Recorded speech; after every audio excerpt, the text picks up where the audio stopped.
नमस्कार दोस्तों, स्वागत है फिर से एक नई वीडियो में। दोस्तों, जैसा कि आप लोगों को पता होगा, अगर आप हमारे चैनल को सब्सक्राइब किए हैं तो बिल्कुल पता होगा कि हम यूथ कंपटीशन का practice set model paper solve करा रहे हैं, जिसमें से हमने एक प्रैक्टिस सेट सॉल्व कर दिया है। आज का जो प्रैक्टिस सेट नंबर दूसरा है। इससे पहले वाला अगर आप वीडियो नहीं देखे हैं तो डिस्क्रिप्शन में आपको लिंक मिल जाएगा, आप वहां से देख सकते हैं दोस्तों। साथ ही साथ अगर बात करें इस पीडीएफ को डाउनलोड करना चाहते हैं तो डिस्क्रिप्शन में टेलीग्राम चैनल का लिंक दिया गया है, आप वहां से जाके पीडीएफ को डाउनलोड कर सकते हैं। ठीक दोस्तों, तो यह हमारी क्लास जो है सुबह 9:30 बजे अपलोड की जाती है यूट्यूब पे। तो चलिए आज का हम क्वेश्चन शुरू करते हैं दोस्तों, प्रैक्टिस सेट नंबर दूसरे से। तो इसमें दोस्तों आज का पहला प्रश्न है कि सूची 1 में दिए गए विषयों पर मिलान सूची 2 में दिए गए अकबर के शासनकाल की मुख्य घटनाओं से कीजिए और नीचे दिए गए विकल्पों में से सही उत्तर चुनिए।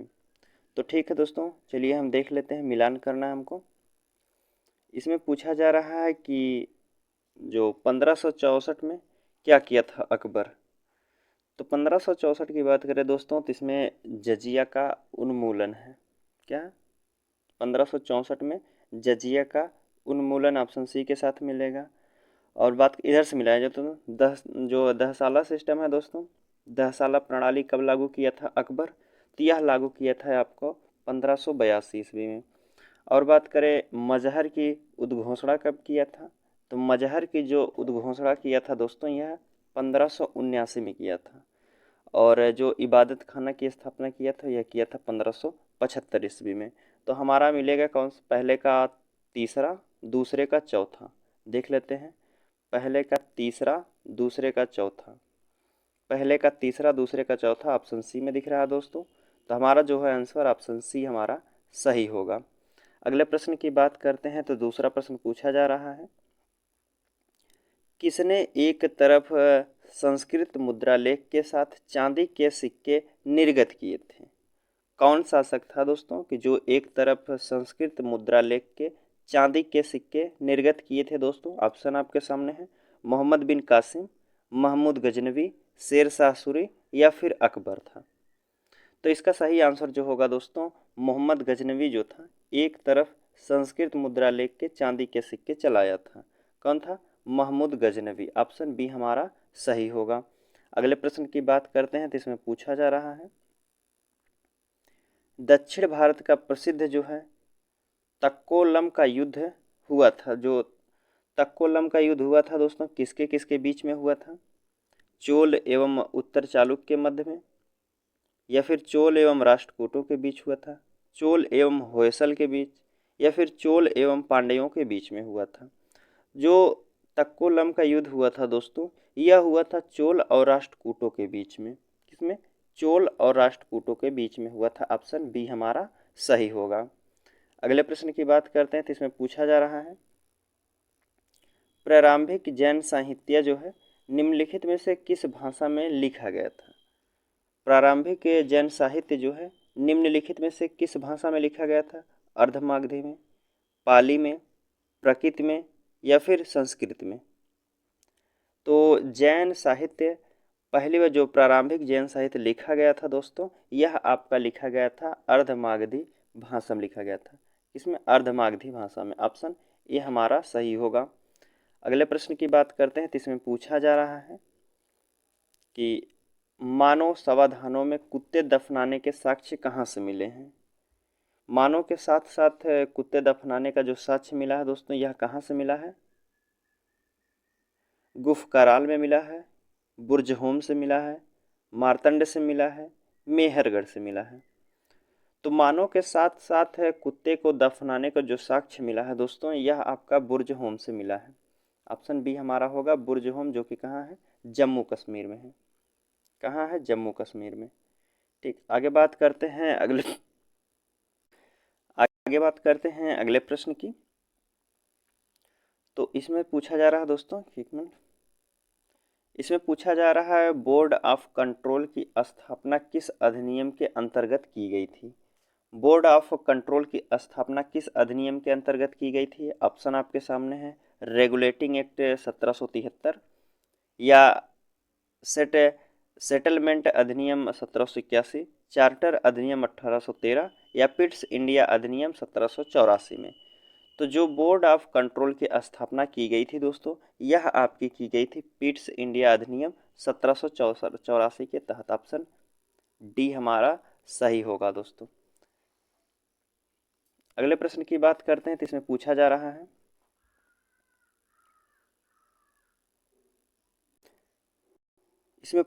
है, कि आचार्य विनोबा भावे किस आंदोलन में भाग लेने के कारण प्रथम बार गिरफ्तार हुए थे। तो जो आचार्य विनोबा भावे हैं दोस्तों, यह पहली बार किस आंदोलन में गिरफ्तार हुए थे, यह हमसे पूछा गया था। ऑप्शन आपके सामने है, बारदोली आंदोलन या चंपारण आंदोलन। तो बात करें विनोबा भावे की दोस्तों, यह पहली बार जो गिरफ्तार हुए थे 1930 में गिरफ्तार हुए थे। 1930 में कौन सा आंदोलन चल रहा था दोस्तों? तो उस समय जो है सविनय अवज्ञा आंदोलन था। कौन था? सविनय अवज्ञा आंदोलन। सविनय अवज्ञा आंदोलन में पहली बार जो है विनोबा भावे 1930 में गिरफ्तार हुए थे। ठीक, आगे बात करते हैं अगले प्रश्न की दोस्तों। इसमें पूछा जा रहा है कि जलियांवाला नरसंहार हुआ था। जलियांवाला नरसंहार कब हुआ था दोस्तों? 13 अप्रैल 1918 में, 13 अप्रैल 1917 में, या फिर 13 अप्रैल 1919, 13 अप्रैल 1916 में। तो जलियांवाला जो नरसंहार हुआ था दोस्तों, यह आपका हुआ था 13 अप्रैल 1919 में। ऑप्शन सी होगा 13 अप्रैल 1919। जलियांवाला जो नरसंहार हुआ था दोस्तों, उसके बाद रविंद्रनाथ टैगोर जो है अपनी नाइटहुड उपाधि को जो है वापिस कर दिए थे। नाइटहुड उपाधि को किसने वापस किए थे? तो रविंद्रनाथ टैगोर थे। और जो जलियांवाला नरसंहार हुआ था दोस्तों, इसकी जांच करने के लिए किस कमेटी का गठन किया गया था? तो हंटर कमेटी का। किसका? हंटर कमेटी का गठन किया गया था दोस्तों। ठीक, आगे बात कर लेते हैं अगले प्रश्न की। इसमें पूछा जा रहा है, दोस्तों कि बंगाल के विभाजन को किस वर्ष रद्द कर दिया गया था? बंगाल के विभाजन को किस वर्ष रद्द कर दिया गया था दोस्तों? ऑप्शन आपके सामने है, 1909 ईस्वी में, 1910, 1911, 1912 ईस्वी में। तो बंगाल विभाजन को दोस्तों 1911 ईस्वी में जो है रद्द कर दिया गया था। ऑप्शन सी हमारा सही होगा। अगले प्रश्न की बात करते हैं, तो इसमें पूछा जा रहा है कि महालवाड़ी प्रथा में किसके साथ राजस्व का बंदोबस्त हुआ था दोस्तों? महालवाड़ी जो प्रथा थी, किसके साथ राजस्व का बंदोबस्त हुआ था? कृषकों के साथ, जमींदारों के साथ, या जमींदारों व कृषकों के साथ, या फिर ग्राम समुदाय के साथ। तो दोस्तों जो महालवाड़ी प्रथा लागू की गई थी, यह ग्राम समुदाय के साथ लागू की गई थी। ऑप्शन डी हमारा सही होगा। अगले प्रश्न की बात करते हैं, तो इसमें पूछा जा रहा है कि अपवाह क्षेत्र की दृष्टि से जो विश्व की सबसे लंबी नदी वह कौन सी है? अपवाह के क्षेत्र से पूछा है दोस्तों, तो विश्व की सबसे लंबी नदी कौन सी होगी? नील नदी है, अमेजन नदी है, कांगो है, या मिसिसिपी नदी या मिसौरी कहा जाता है जिसे। तो अपवाह के क्षेत्र में दोस्तों सबसे बड़ी लंबी नदी जो है दोस्तों, यह आपकी अमेजन नदी है। ठीक, अपवाह के क्षेत्र में अमेजन नदी है। कौन सी है? अमेजन नदी। ऑप्शन बी हमारा सही होगा। अगले प्रश्न की बात करते हैं, तो इसमें पूछा जा रहा है, कि प्रधान यमुनोत्तर तथा विषुवत रेखा का प्रतिच्छेदन बिंदु अवस्थित है। जो प्रधान यमुनोत्तर रेखा और विषुवत रेखा एक दूसरे को कहाँ काटती हैं, यह हमसे पूछा गया है। अंध महासागर में, घाना में, मोरक्को में, या प्रशांत महासागर में। तो दोस्तों प्रधान यमुनोत्तर रेखा और विषुवत रेखा एक दूसरे को अंध महासागर में काटती हैं। ऑप्शन ए हमारा सही होगा, अंध महासागर में काटती हैं। Option A. अगले प्रश्न की बात करते हैं, तो इसमें पूछा जा रहा है कि तमिलनाडु में मानसून के सामान्य महीना कौन सा है? जो तमिलनाडु में मानसून किस महीने में आता है दोस्तों? मार्च अप्रैल में, जून जुलाई में, सितंबर अक्टूबर में, नवंबर दिसंबर में। तो तमिलनाडु में जो वर्षा होती है दोस्तों, यह लौटते मानसून से होती है। तो मानसून हमारा कब लौटता है? नवंबर दिसंबर में जो है तमिलनाडु में वर्षा होती है। ऑप्शन डी हमारा सही होगा। अगले प्रश्न की बात करते हैं, तो इसमें पूछा जा रहा है कि निम्नलिखित राज्यों में से कौन से उत्तर प्रदेश के समवर्ती हैं? निम्नलिखित राज्यों में से कौन से उत्तर प्रदेश के समवर्ती राज्य हैं? पंजाब है, राजस्थान है, छत्तीसगढ़ या फिर झारखंड है। तो क्या होगा इसका आंसर दोस्तों? तो राजस्थान भी उत्तर प्रदेश के साथ सीमा साझा करता है, झारखंड भी, छत्तीसगढ़ भी, लेकिन पंजाब जो है हमारा उत्तर प्रदेश के साथ सीमा साझा नहीं करता है। तो हमारा ए ऑप्शन सही होगा। लेकिन इसमें पूछा गया था कि राज्यों, निम्नलिखित राज्यों में से कौन से उत्तर प्रदेश के समवर्ती हैं? समवर्ती नहीं है दोस्तों, इसमें रहेगा समवर्ती नहीं है। तो ऑप्शन ए हमारा सही होगा, पंजाब जो है उत्तर प्रदेश के साथ सीमा साझा नहीं करता है। अगले प्रश्न की बात करें तो इसमें पूछा जा रहा है, अच्छा आंसर नीचे दिया गया है दोस्तों। तो कौन कौन से होंगे? दूसरा था, तीसरा और चौथा जो है हमारे उत्तर प्रदेश के साथ सीमा साझा करता है। तो ऑप्शन क्या हो जाएगा? ऑप्शन बी हमारा होगा, दूसरा, तीसरा, चौथा जो है उत्तर प्रदेश के साथ सीमा साझा करता है, बाकी पंजाब उत्तर प्रदेश के साथ सीमा साझा नहीं करता है। तो ऑप्शन बी हमारा सही होगा। अगले प्रश्न की बात करें तो इसमें पूछा जा रहा है कि वर्ष 2001 से 2011 की अवधि में उत्तर प्रदेश की एकदशीय जनसंख्या वृद्धि दर रही है। उत्तर प्रदेश में एक जो है दशकीय वृद्धि दर कितनी रही है दोस्तों? 20.46% या फिर 20.9% या 22.19% या फिर 18.69%। तो यह दोस्तों 2001 से लेकर 2011 की अवधि में उत्तर प्रदेश की दशकीय जो जनसंख्या वृद्धि दर रही है, यह आपकी रही है दोस्तों 20.9%। ऑप्शन बी हमारा होगा 20.9%। अगले प्रश्न की बात करते हैं तो इसमें पूछा जा रहा है, इसमें कह रहा है दोस्तों कि विशेष आर्थिक क्षेत्र में निजी जो है नीति घोषित की गई है। विशेष आर्थिक क्षेत्र में नीति घोषित की गई है दोस्तों अप्रैल 2000 से, या फिर अप्रैल 2001 से, अप्रैल 2002 से, अप्रैल 2003 से। तो यह दोस्तों विशेष आर्थिक क्षेत्र में नीति घोषित की गई है अप्रैल 2000 से। ऑप्शन ए हमारा होगा अप्रैल 2000 में। ऑप्शन ए हमारा सही होगा। इसमें पूछा जा रहा है कि अदृश्य निर्यात का अर्थ क्या होता है?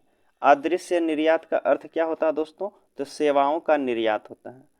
अदृश्य निर्यात का अर्थ होता है सेवाओं का निर्यात। ऑप्शन ए हमारा सही होगा। अगले प्रश्न की बात करते हैं दोस्तों। इसमें पूछा जा रहा है दोस्तों 18 नंबर का प्रश्न है कि खादी ग्राम उद्योग आयोग की स्थापना किस पंचवर्षीय योजना काल में हुई थी? खादी ग्राम उद्योग आयोग की स्थापना किस पंचवर्षीय योजना में हुई थी दोस्तों? ऑप्शन आपके सामने, तीसरी पंचवर्षीय योजना, चौथी में, दूसरी में या फिर पहली पंचवर्षीय योजना में। तो खादी ग्राम उद्योग स्थापना जो हुई थी दोस्तों, यह आपकी दूसरी पंचवर्षीय योजना में हुई थी। ऑप्शन सी हमारा होगा दूसरी पंचवर्षीय योजना। दूसरी पंचवर्षीय योजना का कार्यकाल कब से कब था दोस्तों? यह 1956 से 61 तक थी, 56 से 61 तक। अगले प्रश्न की बात करते हैं तो इसमें पूछा जा रहा है जो गिल्ट एज्ड बाजार किससे संबंधित है? गिल्ट एज्ड बाजार किससे संबंधित है दोस्तों? ऑप्शन आपके सामने, धातुओं के व्यापार से, ऋण पात्रों के व्यापार से, या फिर सरकारी प्रतिभूतियों के व्यापार से, या फिर शस्त्रों के व्यापार से है। तो जो गिल्ट एज्ड बाजार संबंध है दोस्तों, यह सरकारी प्रतिभूतियों के व्यापार से है। ऑप्शन सी हमारा सही होगा, सरकारी प्रतिभूतियों के व्यापार से है। अगले प्रश्न की बात करते हैं तो इसमें पूछा जा रहा है दोस्तों, इसमें पूछा जा रहा है कि भारत सरकार ने नीति आयोग जो आर्थिक नीति निर्धारण का चिंतन समूह है, नीति का फुल फॉर्म पूछा है। नीति का फुल फॉर्म क्या होता है दोस्तों? तो नीति का फुल फॉर्म जो होता है यह आपका national institution for transforming India होता है। क्या ऑप्शन बी हमारा सही होगा, national institution for transforming India. Option B हमारा सही होगा। अगले प्रश्न की बात करते हैं। 21 नंबर का प्रश्न है, इसमें पूछा जा रहा है सही उत्तर चयन कीजिए। सही उत्तर क्या है दोस्तों? कह रहा है कि सभी व्यक्ति पंचायती राज्य के सदस्य बन सकते हैं, नहीं। बी ऑप्शन है कि वह व्यक्ति जो राज्य विधानसभा तथा विधानसभा का सदस्य होने की योग्यता न रखता हो पंचायती राज्य का सदस्य बन सकता है, यह भी बात गलत कही गई है। ऑप्शन सी देखते हैं तो इसमें कह रहा है कि 25 वर्ष की आयु वाले व्यक्ति ही पंचायती राज्य की सदस्यता ले सकते हैं, यह भी बात गलत है। इसमें कह रहा है डी ऑप्शन में कि वे सभी लोग जो 21 वर्ष की आयु पूरी कर चुके हैं तथा राज्य विधानसभा के सदस्य चुने जाने की योग्यता रखते हैं, वे पंचायती राज्य के जो है सदस्य के लिए अर्हत या योग्य हैं। तो ऑप्शन डी हमारा सही होगा। वे सभी लोग जो 21 वर्ष की आयु पूरी कर चुके हैं तथा राज्य और विधानसभा के सदस्य चुने जाने की योग्यता रखते हैं, पंचायती राज्य के सदस्य के लिए योग्य हैं दोस्तों। ऑप्शन डी हमारा सही होगा। अगला प्रश्न इसमें पूछा जा रहा है कि कोई विधेयक धन विधेयक है या नहीं, इसका विनिश्चय निम्नलिखित में से कौन करता है।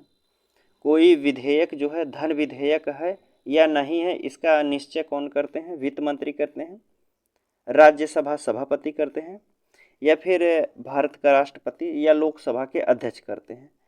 कोई विधेयक धन विधेयक है या नहीं, इसका निश्चय जो करते हैं यह लोकसभा के अध्यक्ष करते हैं। कौन? लोकसभा के अध्यक्ष करते हैं। ठीक है दोस्तों। और धन विधेयक केवल लोकसभा में ही पेश किया जाता है। धन विधेयक केवल लोकसभा में पेश किया जाता है, यह अनुच्छेद 110 में कहा गया है। अगले प्रश्न की बात करते हैं तो इसमें पूछा जा रहा है, बिना अनुमति के कितने दिन संसद से अनुपस्थित रहने पर किसी सांसद को अयोग्य घोषित किया जा सकता है। बिना अनुमति के कितने दिन संसद के अनुपस्थित होने में जो है कह रहा कि बिना अनुमति के कितने दिन जो है संसद से अनुपस्थित रहने पर किसी सांसद को अयोग्य घोषित कर दिया जाता है। कितने दिनों तक आप बिना बताए जो रह सकते हैं अनुपस्थित? 30 दिन तक, या फिर 60 दिन, 90 दिन, 120 दिन। तो इसका सही आंसर जो होता है दोस्तों 60 दिन से अगर आप बिना बताए अनुपस्थित हैं तो उसके बाद आपकी जो है सदस्यता रद्द कर दी जाती है। ऑप्शन बी हमारा सही होगा। अगले प्रश्न की बात करते हैं दोस्तों।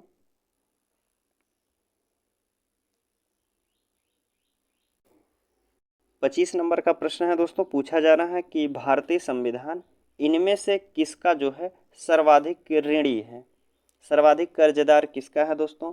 स्विट्जरलैंड संविधान का, संयुक्त राज्य अमेरिका संविधान का, या फिर भारत शासन अधिनियम 1935 का, या फिर कनाडा संविधान का।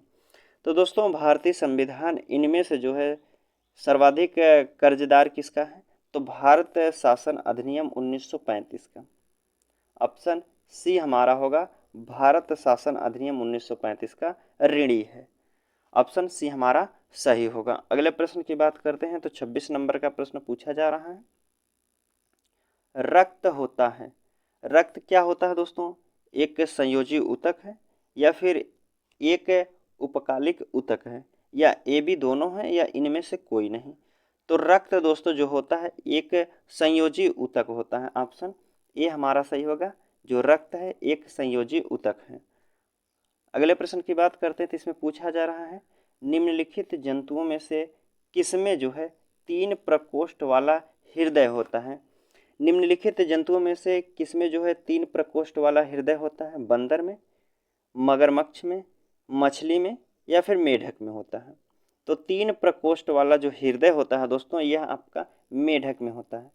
ऑप्शन डी हमारा सही होगा। अगले प्रश्न की बात करते हैं तो इसमें पूछा जा रहा है, भारी जल है। भारी जल है ये क्या है दोस्तों? शीतलक है, मंदक है, एक प्रकार की औषधि है, या फिर ईंधन है। भारी जल दोस्तों एक क्या है? तो भारी जल एक मंदक है। ऑप्शन बी हमारा होगा, भारी जल एक मंदक है। अगले प्रश्न की बात करते हैं तो इसमें पूछा जा रहा है कि घरेलू बिजली के तार आधार जो है रूप में कैसे हैं। घरेलू बिजली के तार जो है आधार रूप में कैसे हैं?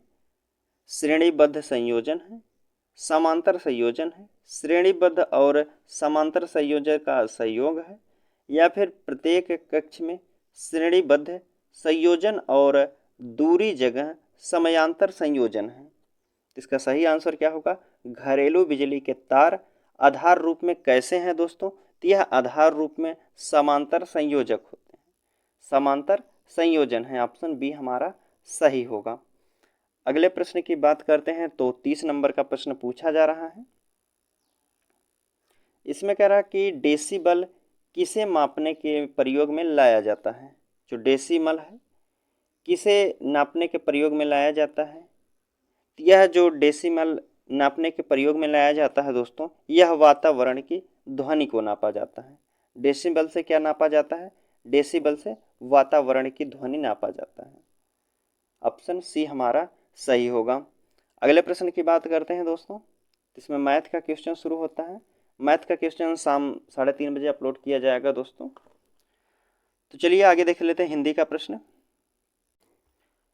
इसमें पूछा जा रहा है कि कमायनी के रचनाकार कौन है।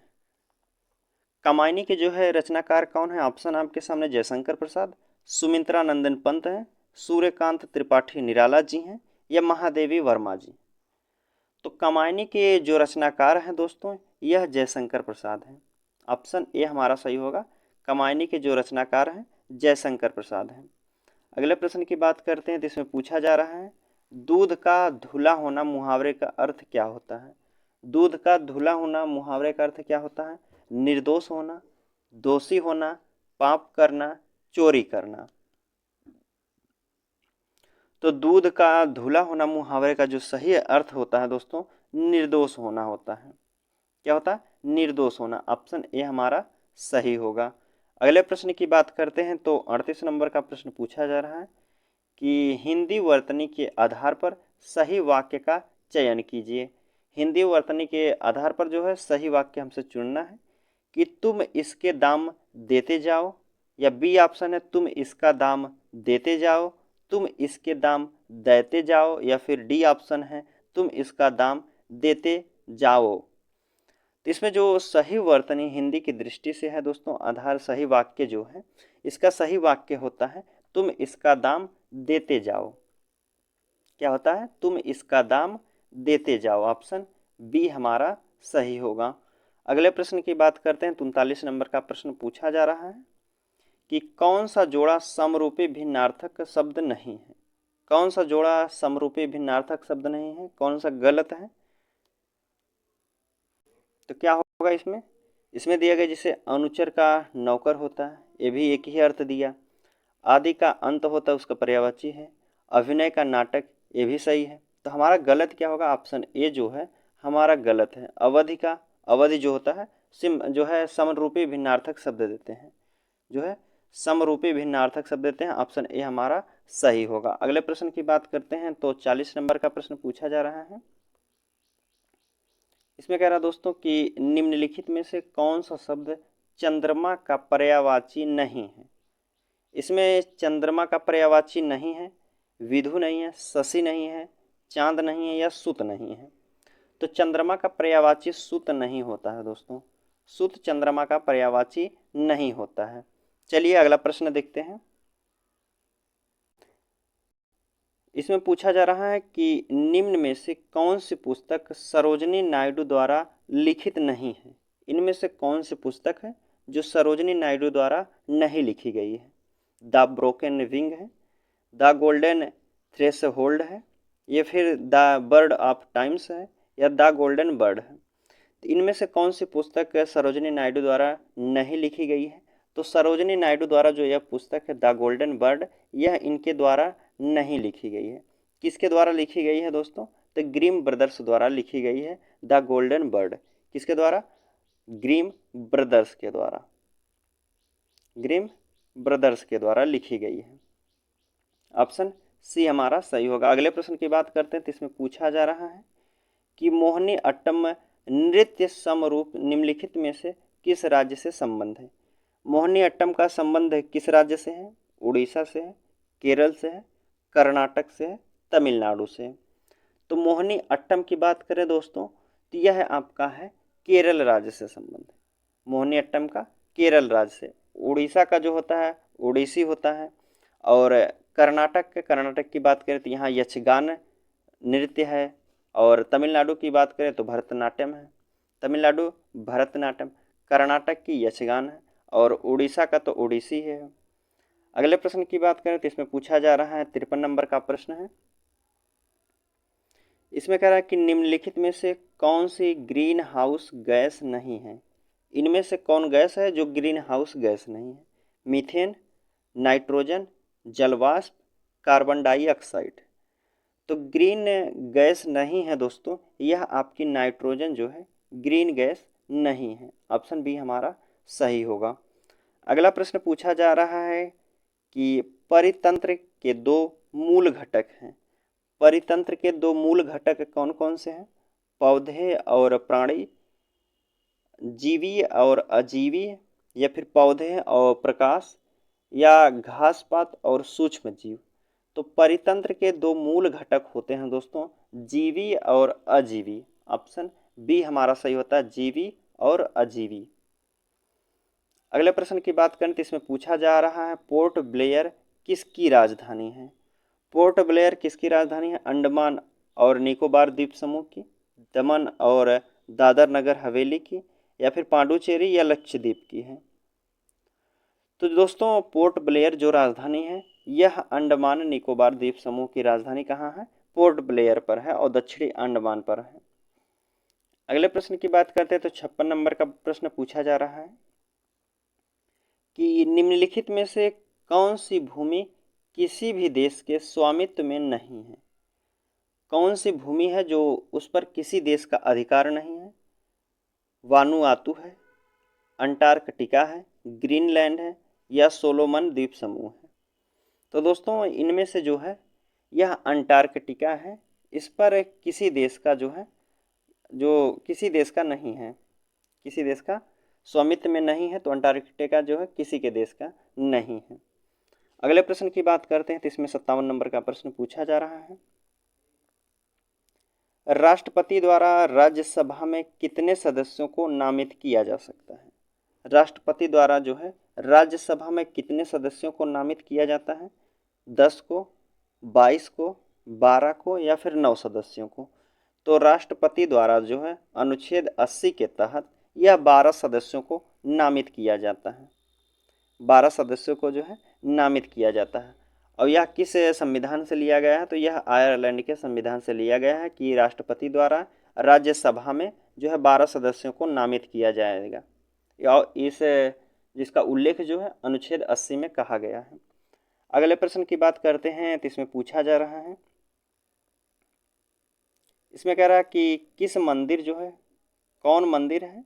येलोरा महाराष्ट्र में स्थित एक प्राचीन हिंदू मंदिर है जो चट्टानों को काटकर बनाए गए हैं सबसे बड़े मंदिरों में से एक है। कौन सा मंदिर है जो एलोरा महाराष्ट्र में स्थित है और प्राचीन हिंदू मंदिर है जो चट्टानों को काटकर बनाया गया है और सबसे बड़े मंदिरों में से एक है?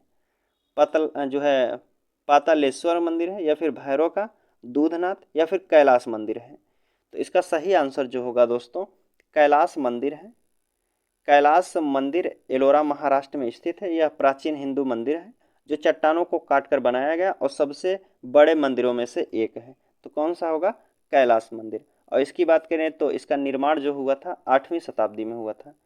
इसका निर्माण 8वीं शताब्दी में हुआ था कैलाश मंदिर का, और इसके निर्माण करने वाले थे राजा कृष्ण प्रथम थे। अगले प्रश्न की बात करते हैं